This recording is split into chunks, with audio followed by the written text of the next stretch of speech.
Good morning everyone! Happy Sunday! Ito na naman tayo after how many days makakapagkape rin ako na ako ang gumawa. So dito ang gamit ko ay palaging fresh coffee at higit sa lahat kailangan decaf.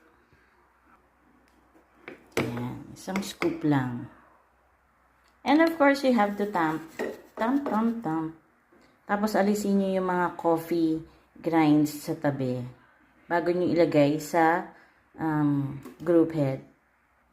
There you go. Medyo matapang siya, so gagamit ako ng 2 cups para i-divide yung tapang niya. Painitin na natin ang steamer, water steamer. And steam the milk.